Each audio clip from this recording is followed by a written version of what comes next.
I'll call the meeting to order. And Maury, normally if we're in your conference room, you know, I let you go around the room and introduce all of your your top team here. I see plenty of them on the phone. Do we want to do that, or do we want to just visually recognize them all? Well, we do have a couple of new members, so it might be useful for them to go through and say a quick hello so that everybody knows who everyone is. Good. Well, why don't we do that? And actually, before we do that, we also have a brand new student representative, Huntley Spencer. So Huntley, we'll give the floor to you to introduce yourself, and then Maury will kick it off to her team. Huntley? Hi, thank you very much. Hello, everyone. My name is Huntley Spencer. I am a senior political science and sociology double major, and I am the new USG president. Very nice to meet you guys, to meet all of you. Well, Huntley, welcome aboard. You'll be the voting member this year. I understand you're a pre-law student. Myself, Chris, and Matt are lawyers. If you need any advice along the way, we're happy to chat with you over the next year. So welcome aboard. We also have a grad student, Arnand Iyer. He'll be the non-voting member. Is Arnand on the phone? Hi, everyone. My name is Anand Iyer. I'm a fifth-year PhD student in computer science, and I'm the new GSO president. Well, welcome aboard, Anand, and we look forward to meeting you in person, someday. So welcome to you and Huntley. And with that, Maury, I'll kick it over to you to introduce your team. All right. I will just go in the order that you are organized on my screen, which I realize is different from anybody else's screen, but let's kick it off. And Kevin, do you want me to do everybody who's here from Stony Brook? Do you want me to do my VPs? What would you like done? I think we could all see all the people who've been on the team for a long time. So why don't you just introduce your new members who we may not know? Okay, we'll just do the new individuals. So first, Rose Martinelli just joined us as of October 1. Taking over the Vice President for Strategic Initiatives role that was long held by Matt Whelan. Rose most recently was at the University of Texas at Austin, working with me in the Provost's office, and I'm very excited to have her join us. And you'll be meeting her and hearing a little bit more about her work later. Secondly would be Terry Flannery, who joins us in the role of Vice President for Marketing and Communications. Terry was most recently in a similar role at American University, and we are very excited to have her. She started mid-August, so has been with us for about 6 weeks and is doing such an amazing job, and we are thrilled to have her. And then the third is Fotis Soteropoulos, who is stepping in as the interim senior vice president and provost. Fotis, many of you may know already as our dean of engineering. Fotis will serve as our provost until such a time that a new provost is named, and then he will return as dean of engineering. So those are our three new members of our team.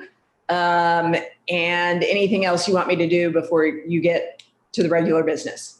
Nope, that's good, Maury. Welcome, to all of your new team members, both Rose and Terry, and congratulations, Fotis, who we've all known as the great school of the dean of the School of Engineering. So, and I see all my other familiar friends and faces who we've known each other for years. So thank you, Maury. We always thank Sam, and we thank you. The council always appreciates when your top team is on the call. It shows respect for the council. And then if any questions come up, you have somebody there to answer them. So we always appreciate it. And I know they all have busy schedules. But it is acknowledged, and we're appreciated, as I said. All right, first order of business is the approval of the minutes from the special meeting we had on August 12th, 2020. I'm going to move it and seconded it by Chris Hahn. Are there any abstentions or no votes? Then I assume everyone is in favor, and so the minutes are approved. In terms of my chairman's report, a couple of things. I do want to welcome Huntley Spencer and Anand. Always great to have our student reps join us at these meetings. We look forward to meeting you all soon. In addition to what Hunter said, he was also the class senator, both sophomore and junior years, for the Stony Brook student government. So his some good experience in governing board type settings. So we look forward to his participation. I really want to thank Maury, you and your team for everything that you guys have been doing related to the COVID virus.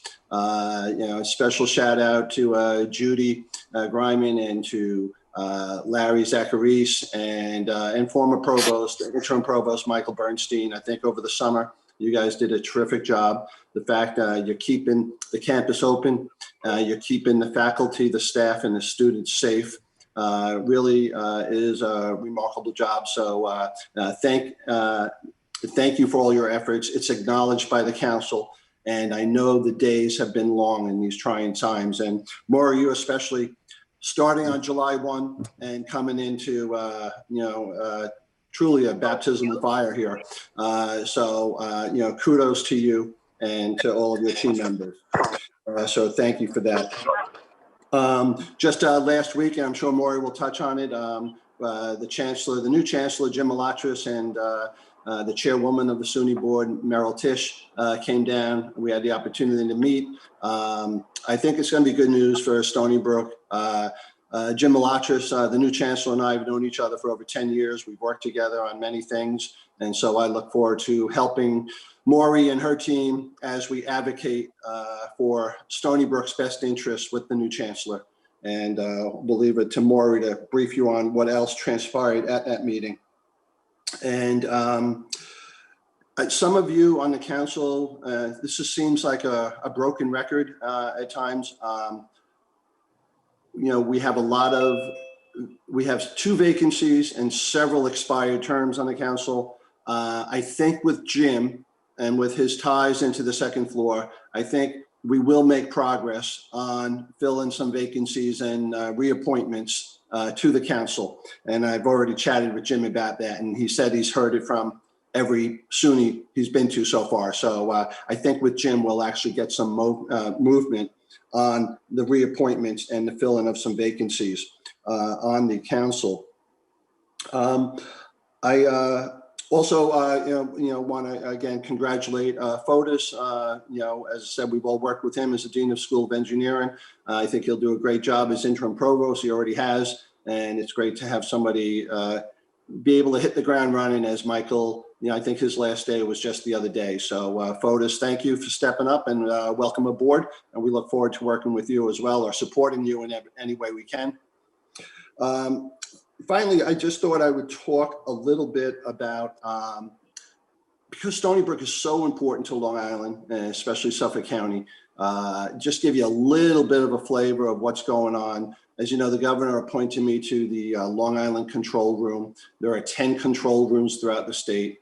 And I just thought I'd give you a little snapshot of that, as well as, the Long Island, situation right now, because Stony Brook plays a big role in that. And, we meet every day, and we have been meeting every day since May. We meet at 3:30 in the afternoon, every day virtually, and to go over all types of different issues. Up until a week and a half ago, I think all the statistics, whether it was infection rates or hospitalization rates or deaths, were all in the right direction. They were, comparatively speaking, relatively low. Infection rate hovering under 1% for many weeks. So all the arrows were heading in the right direction. And certainly since Labor Day, when schools reopened, we are seeing some small spikes, in the overall rate. and it's not really attributed to any particular place or business or college. I think for the most part, maybe unlike the upstate colleges, the Long Island colleges, including Stony Brook, have been doing very well. And most of the K through 12s have been doing very well. I think the biggest concern right now is, you've probably been reading about, there's some hot spots throughout the metropolitan region. And the governor is very concerned about them. And before there's any further relaxation of any types of rules or gatherings or businesses operating with restrictions, I think there's going to be a wait and see approach on, are these spikes going to lead to anything, more serious, and will they get control of them quickly, and we'll go back to the low rates that we were experiencing for the past month.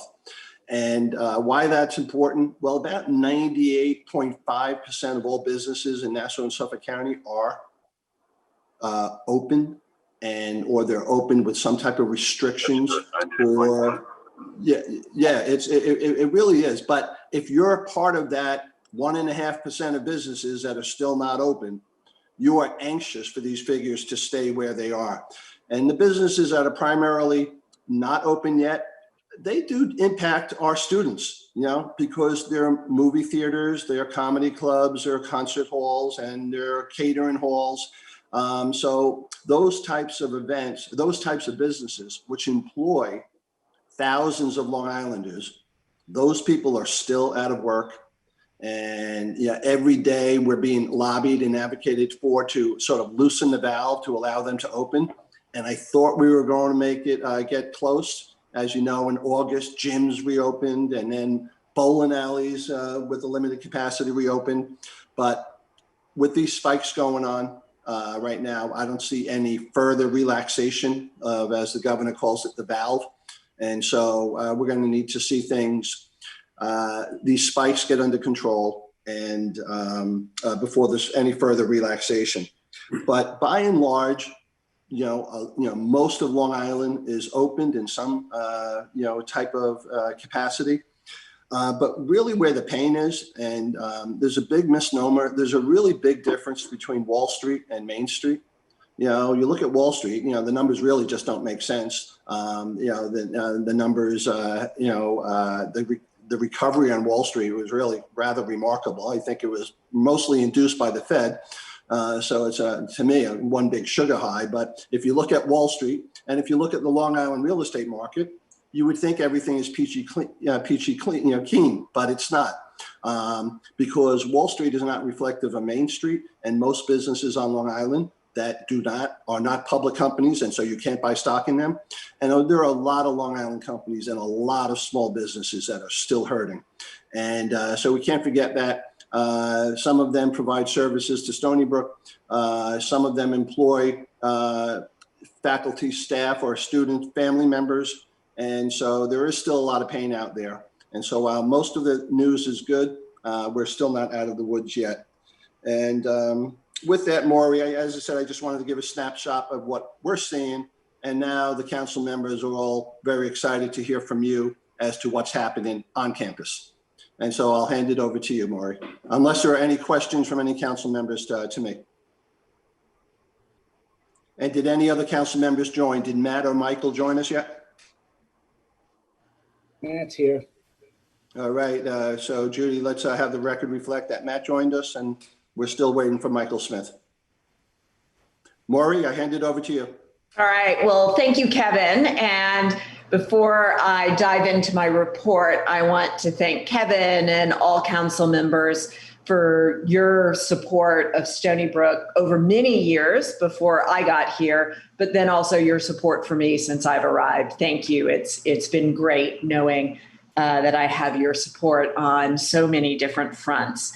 I had distributed earlier written remarks, but I want to highlight some of the key areas and key issues in there. Touch on our fall semester and how things are going, our plans for spring, talk about some of our personnel changes, as well as the next phase of our strategic budget initiative. And then at the end, we'll certainly take some questions.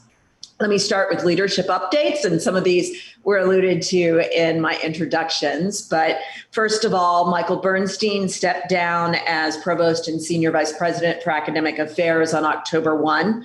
Michael had provided exemplary leadership both as interim president and then as interim provost, serving in really critical moments over the last several years. And I'm really grateful for his input and support during my transition and for all the great work he did at Stony Brook in the years he was here. As I said before, Fotis Soteropoulos has been named our interim provost and senior vice president for academic affairs. He has served Stony Brook for 5 years as dean of the College of Engineering and Applied Sciences. He is also a SUNY Distinguished Professor of Civil Engineering. I am so appreciative of his willingness to step into this role at what is actually a particularly challenging time. Deeply appreciative of his willingness to come be part of the team. Many of you probably know that as Dean of Engineering, he has led important initiatives that have really continued to strengthen engineering and speak to the excellence that he holds at the core of his academic values, leading in new ways to reimagine engineering education, creating a model that has been picked up by others around the nation. He has achieved significant expansion of the research activity in the School of Engineering. He has been a huge supporter of diversity and equity initiatives, as well as of our students' success. Recently, the college had launched a new strategic plan, Making Science Fiction Come to Life, that is a guide to reimagining the future of engineering and applied sciences. And I encourage you all to turn to his bio, his written bio in my report, to understand more of his many accomplishments in his career. He just began officially October 1st, which was just Thursday of last week. And I think in the short number of days that he has been officially in the role, he's come to understand the breadth and rapid pace of challenges that come our way on a daily basis. And he's already proven such an important, important thought leader as part of my leadership team. And I'm really glad to have him. Rose Martinelli. Martinelli started as Vice President for Strategic Initiatives, also on Thursday, October 1. Rose will provide important leadership as well as facilitate our progress on a core set of strategic initiatives and campus-wide projects. And she's also going to oversee our Office of Institutional Research Planning and Effectiveness. She fills the position that was long held by Matt Whelan, who left us in June, and she too will be a key member of my executive leadership team. Much of her early focus is going to be on guiding and supporting the next phase of our work to achieve financial sustainability, and that is what we're referring to as our strategic budget initiative. And you're going to hear more about that a little bit later this morning. Rose's strong experience leading complex efforts and fostering campus-wide dialogue will be instrumental as we embark on our path to our long-term financial sustainability. And I'm so glad to have Rose with us. Dr. Rob Kufta will be taking over as interim dean in the College of Engineering and Applied Sciences. He's been serving recently as the senior associate dean for education and innovation. He is therefore going to be our acting dean while Fotis kindly joins us as interim provost. Rob will serve in this role until a permanent provost is appointed and Fotis returns to engineering as dean. He's been a key member of the engineering senior leadership team for the last 5 years, and he led the establishment of the vertical integrated projects program, which has been a great success and I think a real model for both interdisciplinary and experiential learning initiatives. Very exciting. He's been a strong advocate for the expansion of our experiential learning opportunities for our students, and he plays a critical role in the education and business operations of engineering. So he's well prepared to step into Fotis's shoes for the period. So that's it on leadership updates. Let me talk to you a little bit about the fall and how our semester has been going. We are now in our 7th week and everything is still operating according to plan. Most of this is because of the very careful precautions we put in place and our very systematic return to activities on campus. For our students, this meant that we expected them to arrive with negative PCR tests, and then we immediately began our surveillance testing.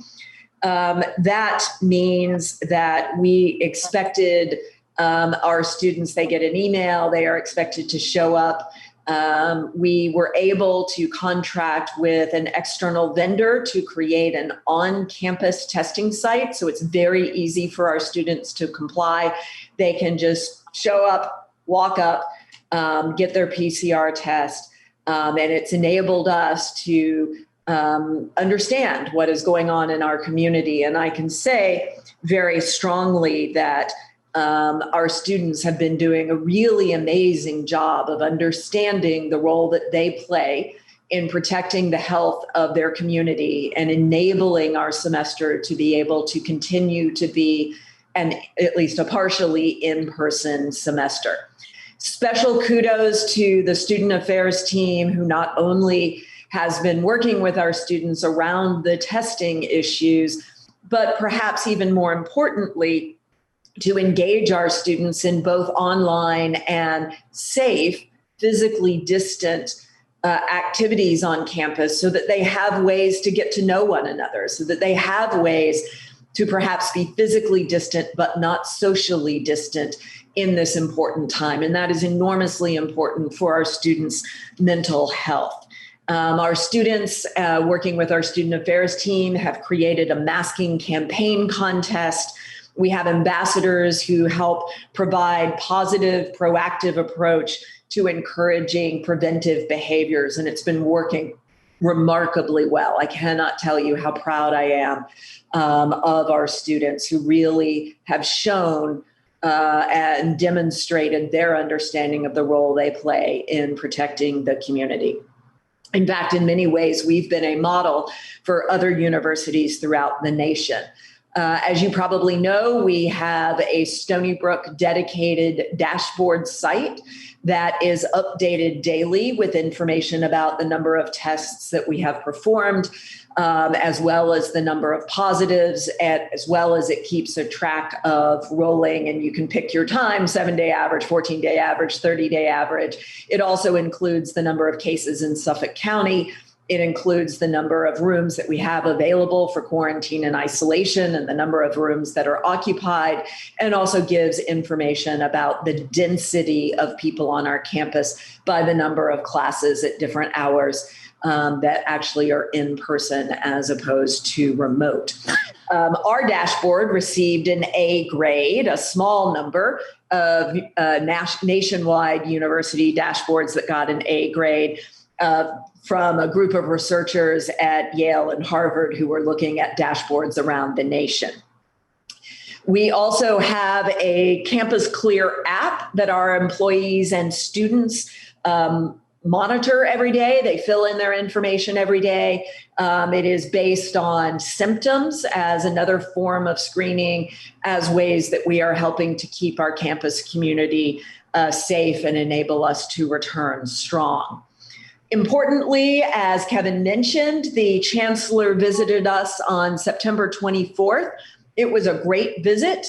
We were able to talk with him not only about the important work we've done and why we've had such a successful opening, to our semester, but also to talk to him about the important work that our researchers are playing in investigating COVID-19 from a variety of aspects, not just medical. We have over 200 different research projects going on our campus focused on COVID-19, as well as we were able to talk to him about the work that we are doing that is really about post-COVID-19 economic recovery for Long Island. And we are excited to continue those conversations with him in the future. So it was a great visit to be able to highlight a campus that is doing a good job.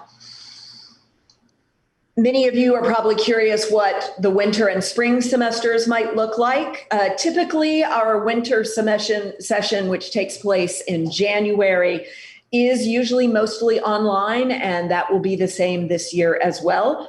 And then our spring semester, we've made a little calendar adjustment. We will be beginning a week late. So the spring semester will begin February 1.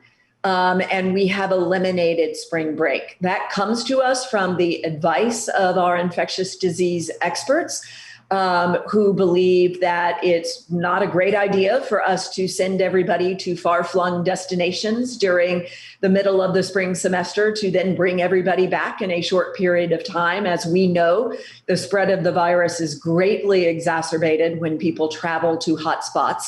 Or travel here from hotspots. So we're eliminating that time. And starting a week later, hopefully will also allow us to get through a period of time that may also be a peak flu season. So if there is an additional surge of COVID, or if there is a surge of flu, delaying till February 1 gives us a great chance to have a successful launch of our spring semester as well. And many of the precautions that we had in place before, such as returning to campus with a recent negative PCR test, will be in place for the spring semester as well. A lot of people ask us about what we are doing with testing, and it is something that has continued to grow and evolve during the course of the semester as we have been able to increase the availability of testing. I will say this continues to be a nationwide challenge for all universities, and that is getting our hands on enough testing that can happen frequently and give us test results in a very short time frame. If you have a 5 to 7 day turnaround on test results, it's really done you no good. Really need to be able to get test results back in a 24 to 48 hour period. And so our number of tests have been ramping up slowly as we work with our vendors and as they work to increase the availability of their supply chains, both for materials as well as technicians who can do the work. So as I said, we began the semester with one walk-up testing site. We have now opened a second one. We will also be adding the SUNY Upstate pooled testing surveillance that you've probably heard a lot of in the news. It's being implemented at many different SUNY campuses. And we are adding this to be able to also do surveillance testing among our commuter students, as well as to make easily available for our faculty and staff a pooled saliva testing option rather than just the PCR nasopharyngeal swabs, which some people would prefer not to have to do on a frequent basis. I've had it done 3 times myself, and I understand why you might not wish to do it multiple times a week. As for our employees, most of our unions have executed an MOU with SUNY that requires mandatory COVID-19 testing for its members.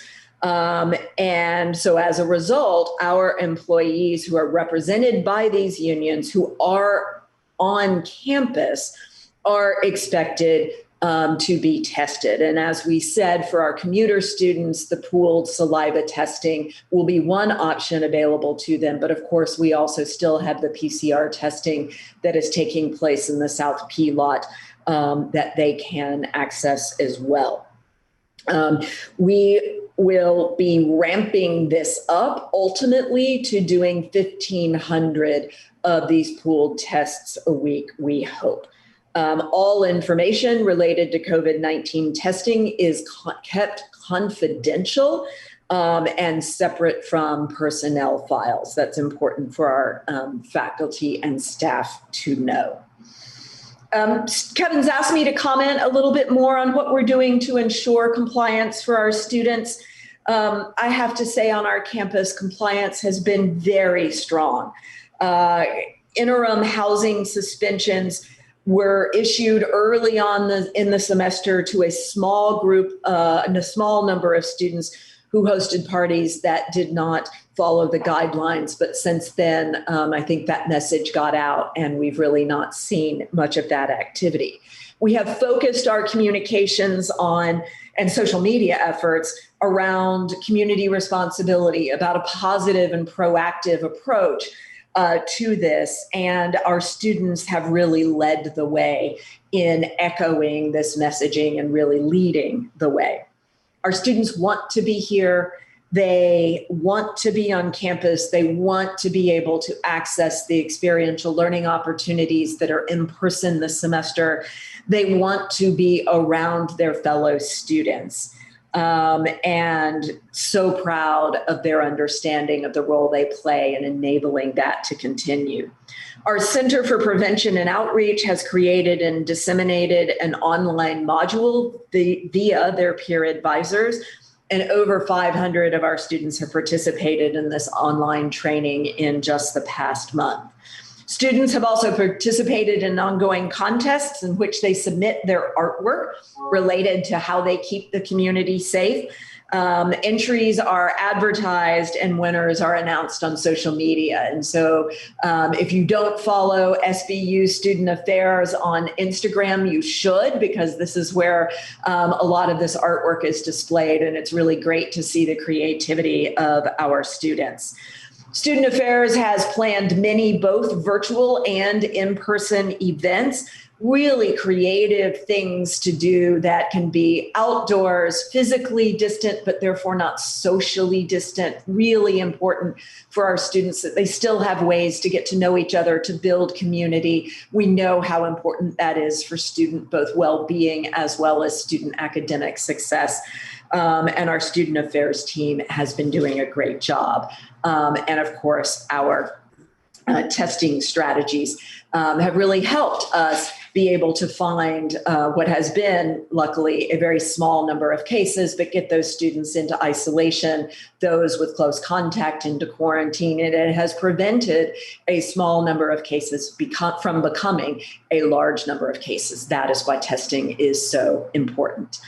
In other news, I'm really proud and pleased to be able to announce that America's Best Nursing Homes 2021, a publication that highlights the nation's top nursing home, and it does this on a state-by-state basis, based on performance data, peer recommendations, and the facility's handling of the COVID-19 threat, just named our veterans home as number 15 in New York. So kudos to Fred, who's with us this morning on the call, and to his team. We're really proud of the work that they do at all times, and especially the work they've done in the last 7 months to care for our veterans. So thank you for that.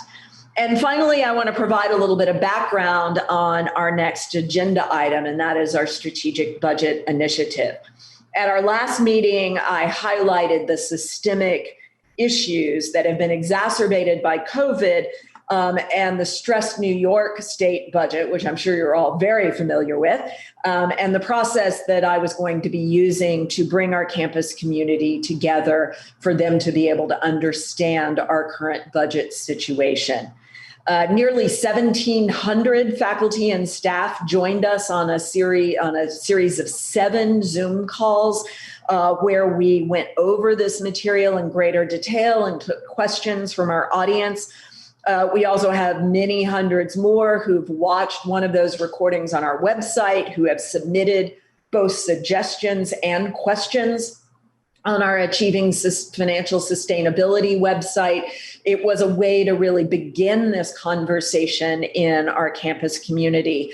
And I am really heartened to see the ways that members of our community are greeting these challenges with a renewed sense of commitment, collegiality and enthusiasm to continue to build on the excellence of Stony Brook and to ensure its future. I noted for you when we talked in August that I would soon be launching an initiative that would help us work together as a campus community over the course of this year, because we cannot rely solely on short-term stopgap measures.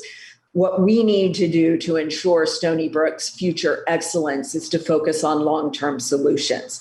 Accordingly, we launched our strategic budget initiative last week. I am confident that we are equal to the challenge in front of us and that Stony Brook will emerge from this process stronger and well-positioned to grab the opportunities from this work that will be in front of us. So Rose Martinelli, my newest team member who just started last week, has a wealth of experience in higher education, is hitting the ground running by taking on this enormous initiative. And she's going to spend a few minutes outlining the process that we will be engaging in and the hard work that is in front of us. But before I turn it over to Rose, I want to open it up to you all to be able to answer any questions before we move to our next agenda item. Great. Thank you so much, Maury. Terrific report. I'll start off. I have three quick questions based on your report, and then I'll open it up to the other council members before we hear from Rose. With the limited amount of cases, infections that have been identified at Stony Brook, did the contract tracing that was conducted, did it reveal anything in terms of, did students give any infections to staff or faculty or vice versa? Or did most cases maybe originate off campus and then were brought on campus? Did we learn anything from tracing? Surprisingly very little, which also speaks to what's so complicated about SARS-CoV-2 is that we often can't even figure out where anybody got it. And one of the interesting things is of those people we put in quarantine, nobody got it. So they didn't end up being vectors for the transmission. I will say that the majority of our cases, we had a week where we all of a sudden had 15 cases, and that was shortly after move-in. And so even though everybody had arrived with a negative PCR test, I think it's, we're all speculating here, but it's a reasonable speculation to imagine that between their getting the test before coming to campus and then getting here, they might have picked something up, and then that showed up shortly after they got here. Because since then, even as our testing is ramping up in numbers, we're not finding cases. And we have no evidence of transmission between student and faculty or staff, where our cases have been incredibly low, nor do we even really have evidence of transmission student to student, because even in that first number of 15 cases, they weren't connected. They didn't know each other. So they were spread out in terms of their residences. They weren't in the same classes together. They weren't doing any activities together. It seemed 15 unconnected cases. So this is part of what's a challenge to all of us is quite often you don't even know where you've gotten it, because quite often you've maybe been in contact with somebody who's asymptomatic. I will say the other thing that is really, a wake-up call for all of us, all of these kids who tested positive, and Rick can correct me if I'm wrong, the last time I asked him, not a single one of them ever had symptoms. Is that still right, Rick? So I think more I think it's a total since the semester started, it was 24 that tested positive. Only 22 were based on surveillance testing and none showed symptoms. Only 2 students came to student health because they were symptomatic and those tested positive. So it's really interesting, that it's so focused on asymptomatic students, but still good why we're doing the testing, to catch it early, to quarantine and work through that plan. And so, again, we're hoping the numbers stay as low as they are given all the testing we're still doing. Great. It's great to hear, Maury and Rick. And maybe Rick, stay unmuted because maybe this question's for you as well. It sounds very logical what you did with pushing back the start of the spring semester, February 1st, and canceling spring break.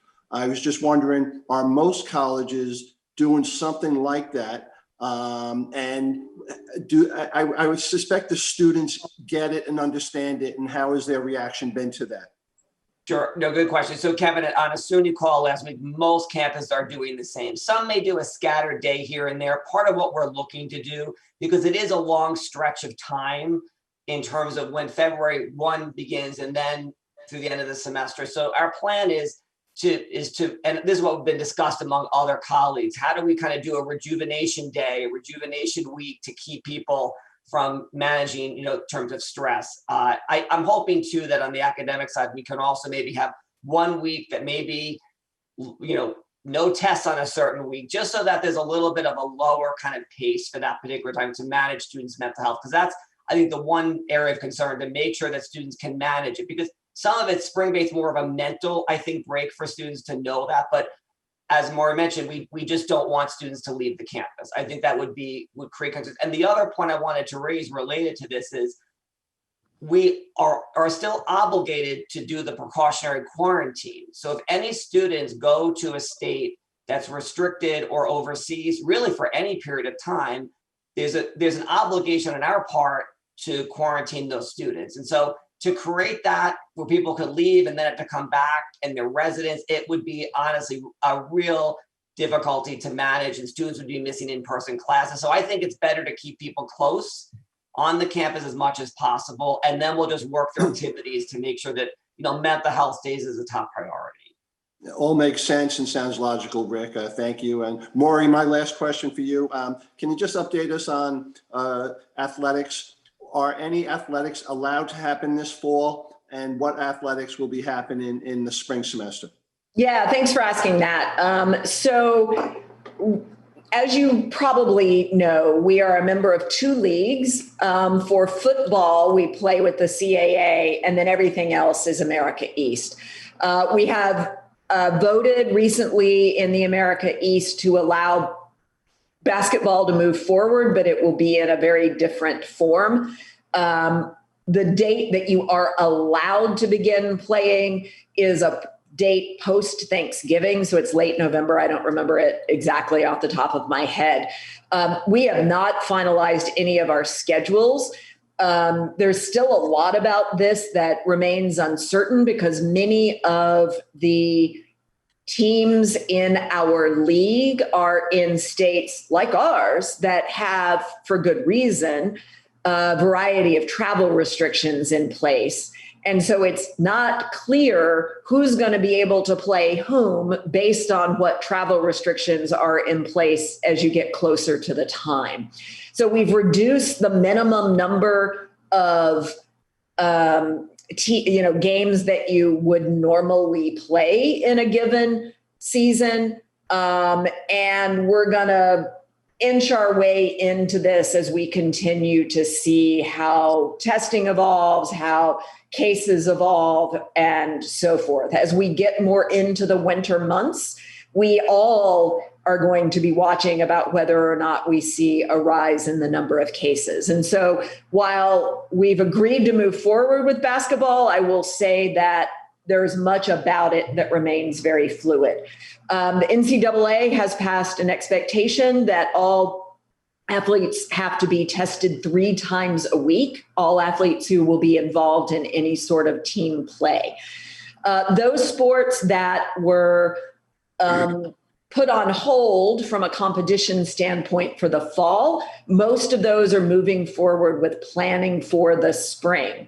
So among the CAA, they have just decided to have a kind of a division approach to this with a southern group of schools and then a more northeastern group of schools who would play in a north and a south division in the months of March and April. So a smaller number of games, probably only 6 games, and working mostly within your division. And again, a lot of that has to do with, at least where we are at the moment, with travel restrictions. So a number of the CAA teams are in Virginia, and right now Virginia is on our travel quarantine list. So we couldn't play them now, even if we wanted to. So anything and everything about athletics will remain fluid. Our top priority is to keep our teams, coaches, and staff healthy and safe. And we are only going to do that which we can do while maintaining their safety. Great. Terrific answer. It all sounds logical. Other council members with questions for Maury or her team? I see Linda Arman. No. Chris or Matt? Oh, thank you. Good report. Excellent. Good. Father Alex? Or Frank? Yeah, I have one. Maury, with regard, you talked about working with the business community or post-COVID with the Long Island business community. Could you elaborate a little bit? Well, I would say, I'm not sure I said business community. What I said is the work we do related to post-COVID economic development. And as you know, a lot of the work we do is connected with other Long Island businesses around a number of key priorities that have been important both to Long Island and the state. So I would say sustainable energy, coastal resilience, AI, quantum, these are areas where the work we do from a research capacity at Stony Brook, connected with a lot of businesses, both on Long Island and elsewhere in the state, are important pillars to New York's economic future and economic recovery post-COVID. And so that's some of what we were talking with the chancellor about, and some of what I want to continue discussing with him, so that he understands the key role that Stony Brook plays, not just as a place where we are educating the future workforce for the state of New York, but that we are partnering with New York's businesses in really key areas to the state's future. Thank you. Great. Any other questions from our council members? All right. So Maury, thank you very much for a very detailed and informative report. And now we'd all like to welcome Rose Martinelli, who Maury was able to learn from UT as well. So welcome, Rose. We look forward to meeting you in person someday, and happy to hear your presentation now. Thank you, Kevin. Good morning, everybody. I'd like to spend just a few minutes telling you where we are in terms of our strategic budget initiative. Phase 1 was all about understanding the challenge. And as we begin phase 2, it's all about partnering with purpose. Judy, can I ask you to open our website? We put together a very comprehensive website on this next phase that really outlines a series of task forces and our strategic approach to working within the community to really evaluate opportunities for cost reduction and strategic investments as we go forward. So, Judy. Yes, Rose, in spite of our planning, it's not letting me share, but Rachel's on it. Terrific. Well, if you are near your computer, if you put in financial sustainability, it will bring you to the website, but we will log in right off the bat as soon as we're able to do so. So thank you so much. Well, let me just give you a little bit of a background about the approach.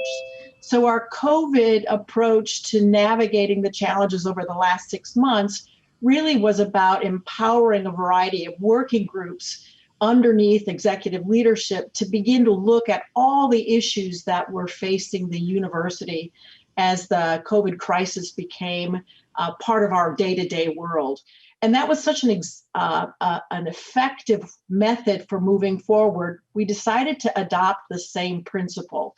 So we have created 5 task forces that will be chaired by a variety of faculty and or staff members to lead some work around 5 very important areas to look at cost reductions, areas for strategic investments, and ways to think about this community coming together as one campus community, working together and trying to be as effective and efficient as we can so that we can invest in the academic enterprise.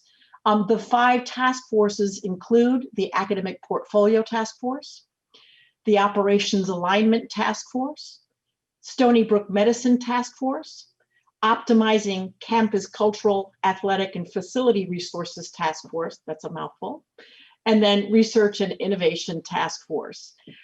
This is a project that will last 30 weeks, believe it or not. In the first 10 weeks of the project, we are in the ideation phase where we are learning about what the areas of inquiry are, the current state, and the opportunities for increased revenue and or improved cost reduction. So the first 10 weeks will be studies with these task force members, and we're in the midst right now of creating the full membership lists. This group will also be supported by a technical support group. So if you think about all this work that's taking place on campus, data and evidence and understanding current state is the most important thing that we can do so that we can begin to get on a shared common understanding of the challenges and begin the ideation phase, which is looking at what are the opportunities that lie in front of us and how might we prioritize them going forward. Each of the teams will be supported by a staff member who can help to support the efforts, by a technical support person who can help to access data, and so forth. Do we have, Judy, access to the website yet? Okay, moving right along. We have a wonderful graphics website as well. Let me tell you a little bit, oh, there it is. So let me tell you a little bit about how the task force will work together. If you see this wonderful graphics that's right before you, the task force executive leadership and organizational chart, the idea here is a hub and spoke model. Each of the task forces will participate in the Financial Sustainability Steering Committee. So each task force co-chair will also participate on the Financial Sustainability Steering Committee, along with 6 other campus leaders who will join us. This Financial Sustainability Committee is really responsible for coordinating the efforts across the task forces, ensuring that we have appropriate communication across the campus, both listening and all sharing information as well about what we're learning and what some of the ideas are, and making sure that we're leveraging each other because many of the opportunities are going to be at the nexus of 1 or 2 of the task forces. So we don't want to get caught in siloed work. We want to make sure that our work stays connected to one another as we begin this evaluation together. So the remainder of October will be understanding current state. If you can kind of scroll down just a little bit more, this 4-step development strategy. October is all about defining and designing each of the task force groups. I've spent quite a bit of time with each of the task force co-chairs since I arrived on campus, talking a little bit about the scope, how they plan to work together, and what data and information they need to understand in order to set the course of the task force and to spend the next 2 meetings together really setting a current state and a common understanding of the opportunities of their area of inquiry. Once we finish that, we will start to move into really this opportunity identification phase. It's really a time when we will listen to our campus community. We will foster some talking, some focus groups, and perhaps some surveys to begin to solicit ideas from across the campus, as well as try to spend some time collecting opportunities and ideas and then categorizing them around whether they're short-term, mid-term, or long-term. What is the estimated range of financial resource and effort levels? And so we'll be working on that. By mid-December, we will all come back together into the Financial Sustainability Group, which we're working with on a weekly basis, to begin to prioritize with the Financial Sustainability Committee the opportunities we wish to present to executive leadership for consideration. Executive leadership will understand and make some deliberations and have a variety of discussions based on what is appropriate for the university, understanding cost and risks to the institution, and then we'll send back the prioritized and agreed upon opportunities back to the task forces for us to begin deeper analysis and validation in terms of trying to pull together a project plan moving forward.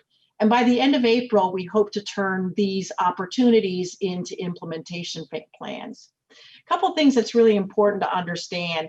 This is not a one and done. This idea phase will be happening in kind of generative moments. So we may have 5 to 10 opportunities or low-hanging fruits that we can begin to move on quite immediately. There might be some other programs, whether they're new non-degree programs or enhanced ways to use our campus or cultural resources, that will take 18 to 24 months. And there may actually be some new programs and initiatives that will take 3 to 5 years to bring to fruition. So this is the first phase of a fast sprint to begin this process, but this will continue on for quite some time. While this says it will end at the end of April, I don't believe it will. I believe there'll be spin-offs as we put and task working groups to work on very specific and long-term initiatives. But this just gives you a quick overview. If you scroll down just a little bit further, you can take a look at how the organizational structure works and then the basic scope document for each and every one of the task forces. I'm not going to spend a lot of time here, mostly because the task force co-chairs need time this month to really distill, define, appoint the committee members, and gather that momentum that will set the course for the next several months as we work together. It's an exciting project, and I also want to recognize the entire leadership team has been working side by side to create this, this structure and this approach. Our co-chairs are excited, a little bit overwhelmed by the timeline, but mostly really excited about how we as an institution can begin to set our sights about how we wish to be into the future, how we can together create a pathway to address financial sustainability in the long term, but also use this opportunity to elevate who we are as an institution and recommit to the mission that we have in serving our community and our state and beyond. So I'm happy to answer any questions. As you may know, I'm still on day 3. Many of the questions are yet to be defined. And as you may have heard, we are kicking off this project on Thursday with the first meeting of the Financial Sustainability Steering Committee. So please, any questions, and I will do my best to answer. Well, thank you very much, Rose. This is a question for either you or Maury. I was a little confused. Maybe I missed it in the very beginning. What the actual goal is of this initiative? Is it more, Maury, it would seem normal as a new president, you want to come in and prepare a plan that you could then begin to execute during your tenure? Or is it related to the potential doom and gloom budget scenario that we may be receiving from Albany if the federal government doesn't help out the governor and the state? And is it related to some of the potential pain that we need to plan for related to potential cuts from Albany? Yeah, thanks for that question, Kevin and Rose. I'll take this one. So I think whether or not there is a bailout from the feds, we have really important work we need to do to address long-term issues. Any bailout from the feds is largely going to address 1 year costs.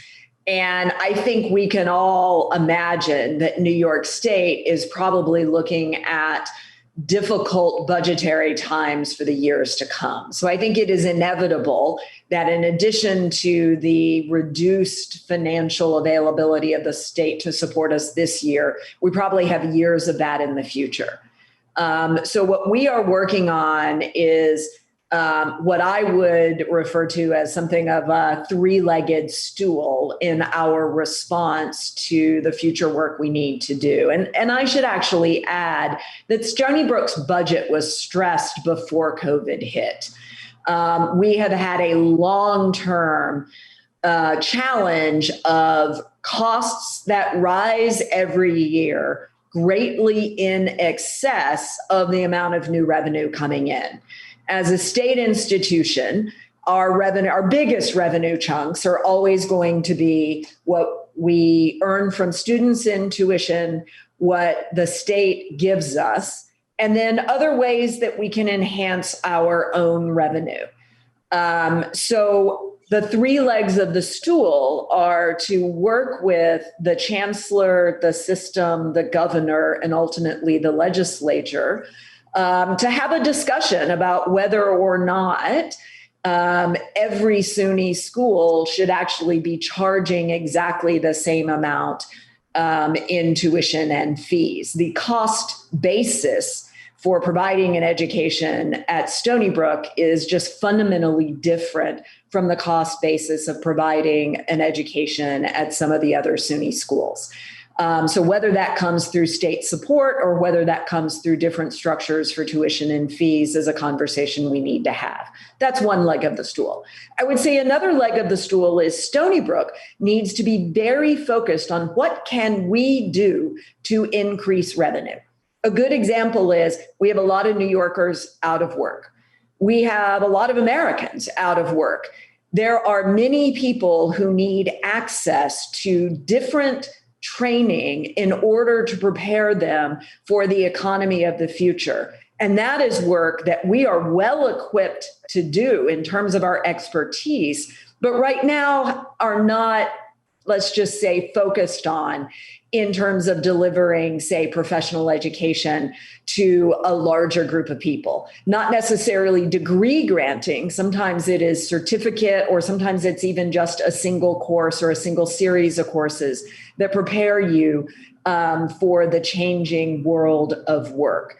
And so things like that, ways that we can generate our own revenue, are an important piece of this. We probably don't take full advantage of all of the cultural resources we have. We have amazing places for conferences and meetings, and whenever we're allowed to do that again in person, we should be very focused on thinking about how we can supplement our revenue in that way. No one of these ideas, and there are going to be dozens that emerge in our process, no one is going to be the solution. But if you come up with 12 smallish ways to increase your revenue, you've made a big dent in whatever reduced revenue you have. And then my bet is there are also probably some ways that we are organized from an operational standpoint that we can probably save some money by focusing on how we deliver those services. And so there's a bit of sort of operational efficiency that we should also be looking at. So a three-legged stool, our work with the state, our work to increase revenue, and our work to find efficiencies where we can find them. And that is the approach that I want us to try to take for what is inevitably a budget challenge in the future.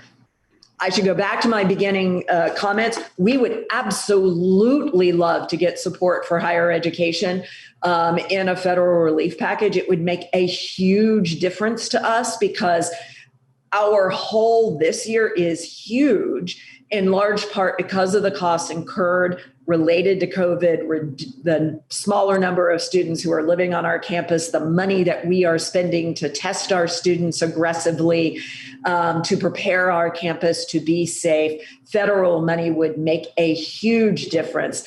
I just don't think it's going to provide us support for 5 years into the future. And we have a longer term, big budget challenge we need to face there as well. That sounds, again, spot on, very logical, and everything makes sense what you just said. So good luck with this process to you and Rose and the team. I'll just give you one bit of advice.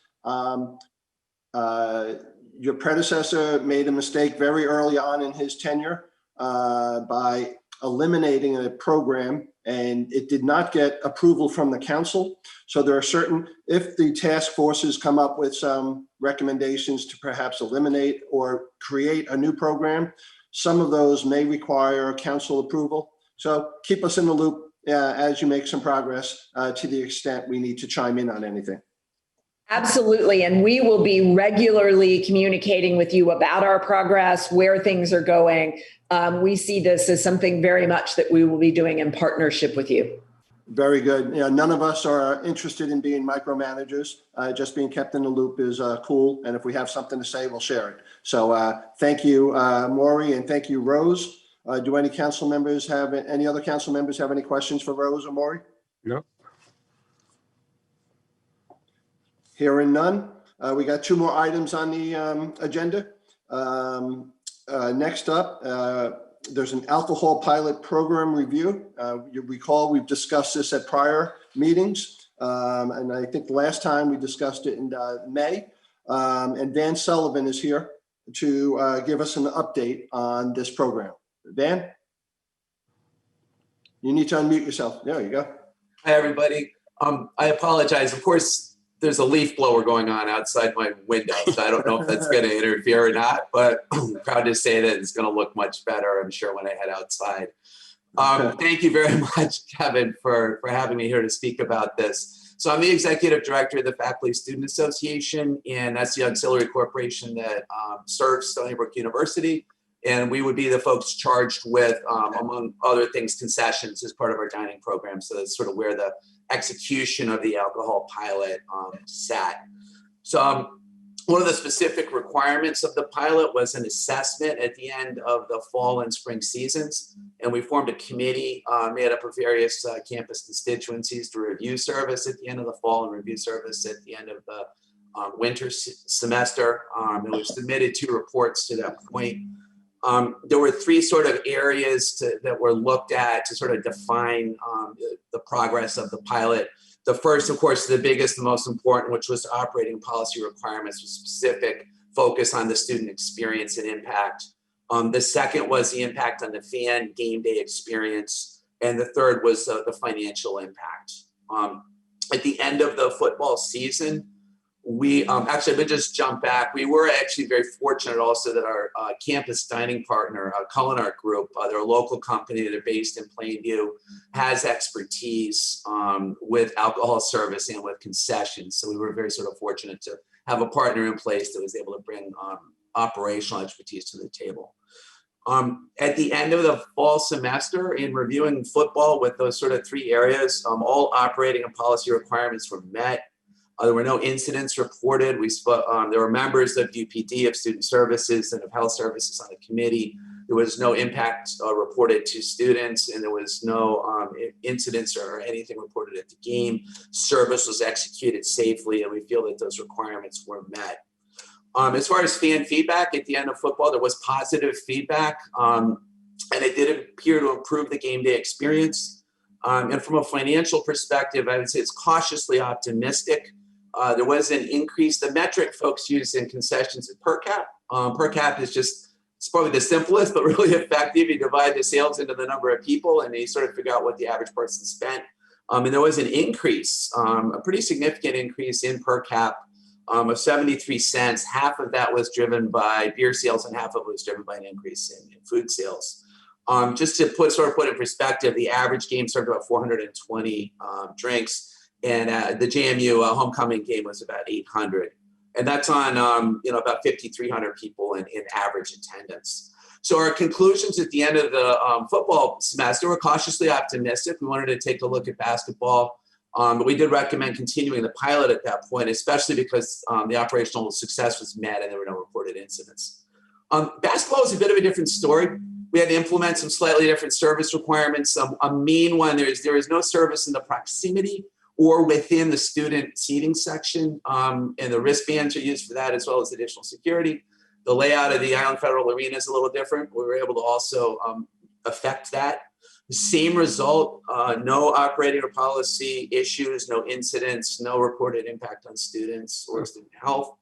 The fan experience, there was really sort of no response either way. And from a financial perspective, there was basically no movement. The per cap stayed almost exactly the same. There was only about a 30-cent difference with regard to alcohol sales, where there had been a 75-cent difference with football. And then the world came to an abrupt halt as far as concessions go. At the end of the basketball season ended very abruptly. So we put off meeting a little bit, not knowing what concessions were going to look like or what to even consider recommending. And then as concessions were canceled and sports were canceled for fall, submitted our report for basketball. At the end of the basketball semester, we continued the same guidance based on those findings that to continue the pilot once sports return to some sort of normalcy.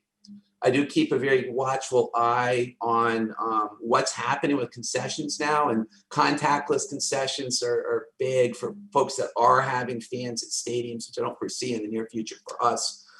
It's going to be a very different process, and I think I'd be remiss if I said, yeah, we're just going to go back and try it again until we really see what concessions are going to look like. So I'm not so sure everybody getting up and grouping together and going back to your seat is going to come back even post-COVID. So that was our report. Our second report suggested that we continue the pilot once we understand what concessions are going to look like going forward. No incidents to report, very successful from a risk mitigation standpoint, reasonably successful from a fan standpoint, and sort of moved the ticker a little bit from a financial standpoint, but definitely nothing hugely impactful. Well, Van, I think that, again, it sounds, like everything makes sense. We should continue the pilot.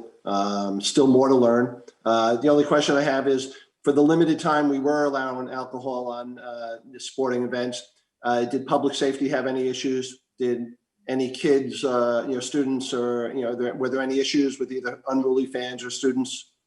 Zero. Yeah, it was a complete non-issue. That has been sort of the reported, my peers at other similar schools are reporting stat finding that there are really no incidents with students to speak of, but we're also not selling nearly as much beer as we thought we were going to. And that seems to be pretty consistent across the board, but it does improve the game day experience. But zero police incidents, zero health services incidents, zero pickups, zero transports, no incidents at all. Great to hear. Glad to hear. Great.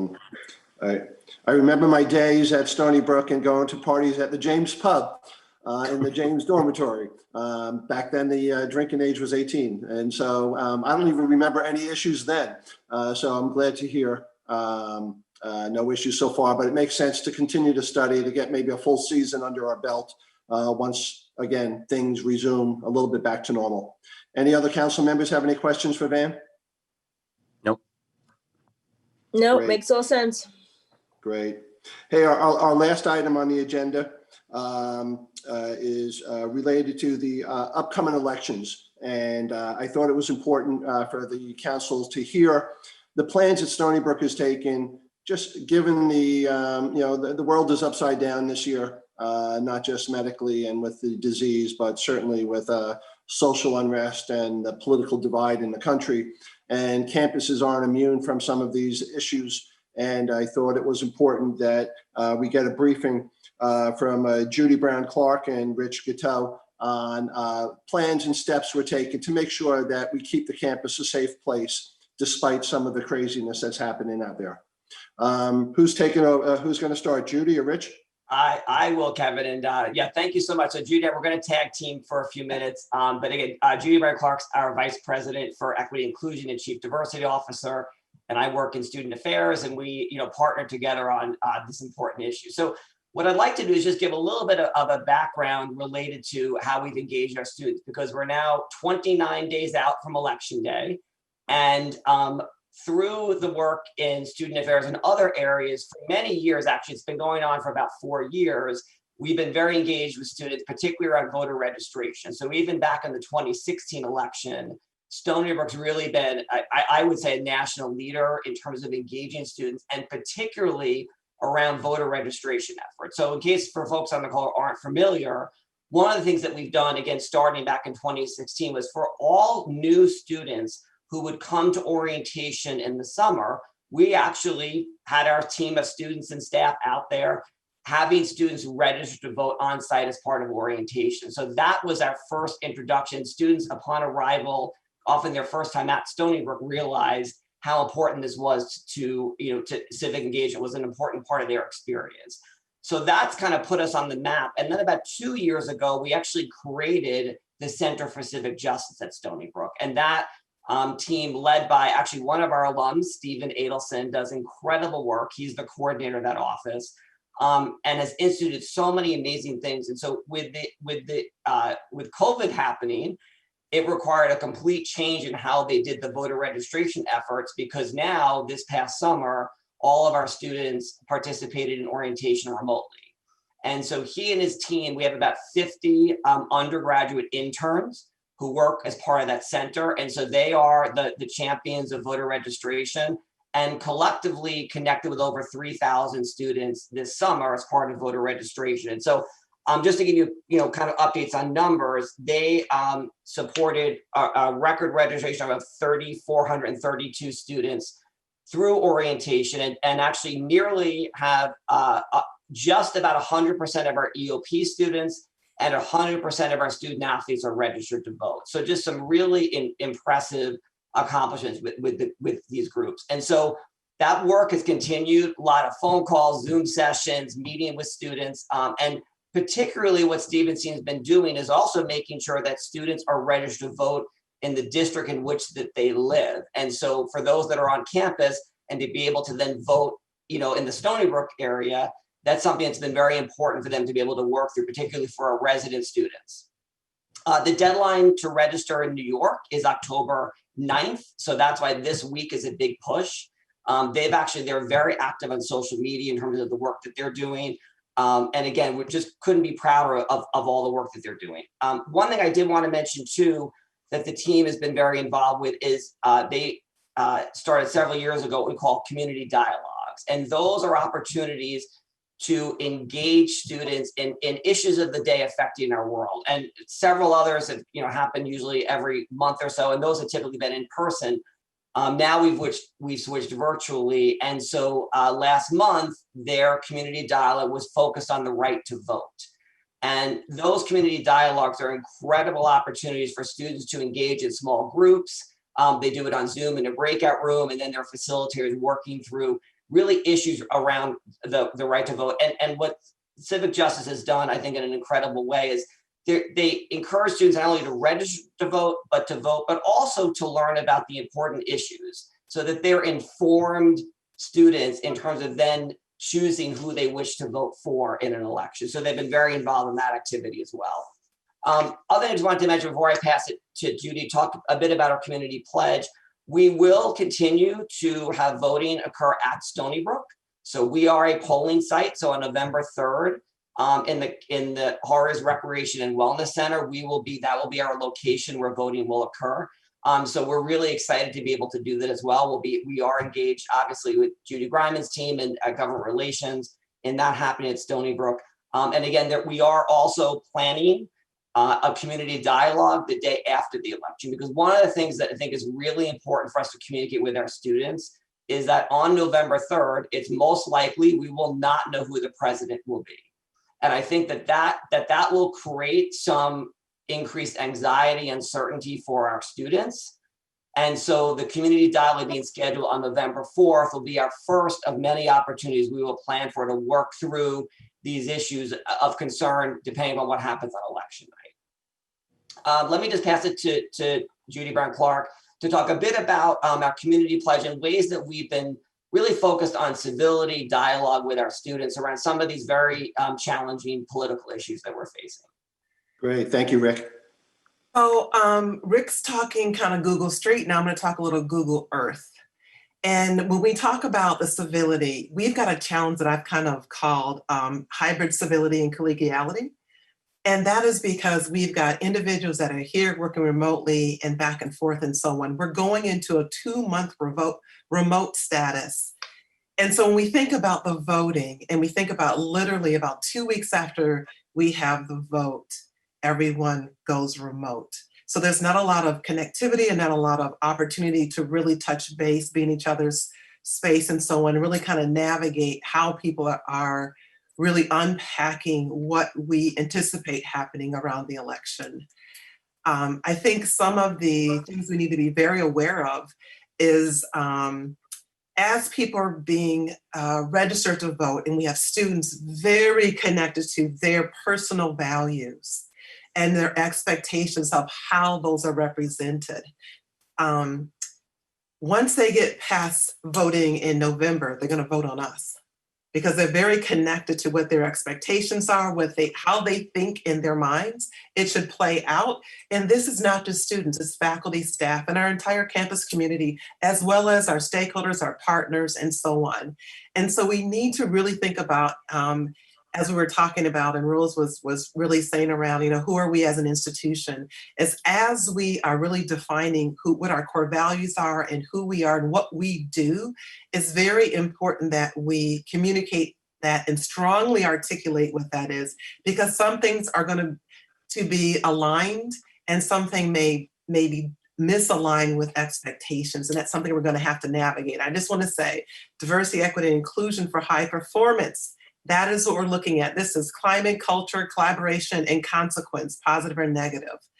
So I think we've got some things that are going to be really interesting that we're going to have to navigate, because we really can't afford a lot of noise, especially around these strategic groups coming together and really giving input. We really have to taper down that noise. And so a lot of things that I'm hoping to focus on with the efforts around DEI is really about, one being with the community pledge is people's commitment, is kind of your social contract to the greater good of the campus community. Now that can be interpreted a lot of different ways, but what it does do, and it's not an HR thing, it's not enforceable, but when you put your name on something, it means something. And so what we're hoping to do with this community pledge, was typically had been more of a student focusing, but we're looking at this really being a social contract to everyone that represents Stony Brook, is some initial buy-in, and it helps with accountability in the long run. So that's one of the things on civility and being a good colleague and so on. But I think we're going to really need to focus on what does that hybrid civility look like as people go back respectively and don't have the ability to unpack what they're feeling and how they're feeling, with pandemic, everything right now. People are a little fragile right now, they're raw. And so it really requires some navigation of creating, with real intentionality of really creating, the bricks and mortar, soft skill bricks and mortars of our campus community. And so really working really hard on the E&I, the equity and inclusion, is really the focus this academic year, is pulling people together. So that's kind of what it looks like. But again, as people come out of voting within the national politics and local politics, they're going to start voting on us. And we need to be ready. Judy and Hey, Rick, Kevin, yes. Before you jump in, I just realized that or actually somebody told me, of course, by text, that at our last meeting in August, where we didn't have all of my vice presidents joining, I therefore missed the opportunity to introduce to council our new vice president for equity and inclusion. So you've just heard from her. Judy Brown-Clark, of course, joined the university back in February. Was clear to me when I joined on July 1, such an important voice for me to have in my executive leadership team, that I promoted her to the role of vice president for equity and inclusion. And she, of course, then retained the role she had before of chief diversity officer. So Judy has proven to be such an important part of my leadership team. It is so important as we make decisions at Stony Brook, as we envision Stony Brook's future, that we have our chief champion and the person who is in conversation with our students, faculty, and staff around issues of equity. I want her voice at the table. So welcome all of us to Judy, and my apologies for not noting that earlier. She's been in the role since late July. So here we are in October. It doesn't seem like it's brand new, but it's new to council. So welcome to Judy. Well, thank you, Maury, and welcome, Judy. Great to see you again. It was very comforted to hear both what you and Rick had to say. I love the fact that you're proactive, anticipating potential issues. Hopefully there won't be any, but we have to assume there could be. And the fact that you're being proactive. It reminds me of maybe a year or two ago, Susan Blum and Chief Lenahan talked to us about how we prepare for when a controversial speaker may appear on campus. And it was comforting to the council to hear of all the steps that you take to talk to people, to educate them, and to try to desensitize the potential situation. So glad that you two are on top of it. And thanks for your report. Any council members have any questions for Rick or Judy? Yeah, I just, awesome stuff on both the equity side and the getting students to vote side. I was a student leader in the 90s, and I remember battling with the administration to allow them to include voter registration in res life forms when people came onto campus. So it's really comforting to see how times have changed. I mean, it's been a while, but so great job. Thanks, Chris. Anybody else? It's Linda. I just love the proactiveness, just like you said, Kevin, just getting ahead of it. People want to be heard at this time, and it's important to let those voices be heard in the right way. So I really like the proactiveness and having the guidance for the kids to be able to vote. So great job. Great. That pretty much wraps up our agenda. Did any council members have any other business they wanted to raise?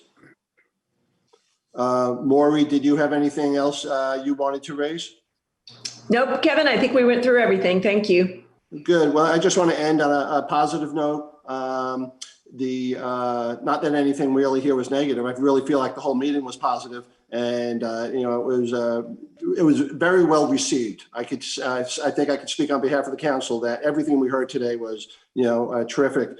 I see Carol Gomes and Ken Kushansky on the phone on the call. The hospital has just been amazing, and I've known people who have been in and out of it, whether for testing or for short stays. I hear nothing but compliments there, so kudos to you guys. And on the positive note is, despite all this doom and gloom with the COVID pandemic, my best friend from law school last Friday was released from the hospital after 189 days. Oh my God. Including 41 days on a ventilator. And he's home. We had a drive-by with his wife, who I also went to law school with. And he has a good 6 months or so of PT ahead of him. But the fact that he's home is a miracle. And so I figured I'd end the meeting with that update because I've been on a high for the last week with that news. So with that, we will adjourn our meeting, and perhaps in December, we might be able to do this, the next council meeting in person, but that remains to be seen. So it'll either be Zoom or in person in December, and Rachel, and who does a great job keeping all of us council members in line, and Judy will let us know what the status of that meeting is. So Maury, thank you to you and your team, and have a good week, everybody. We'll see you soon. Thanks, Ken. Thank you. Thank you.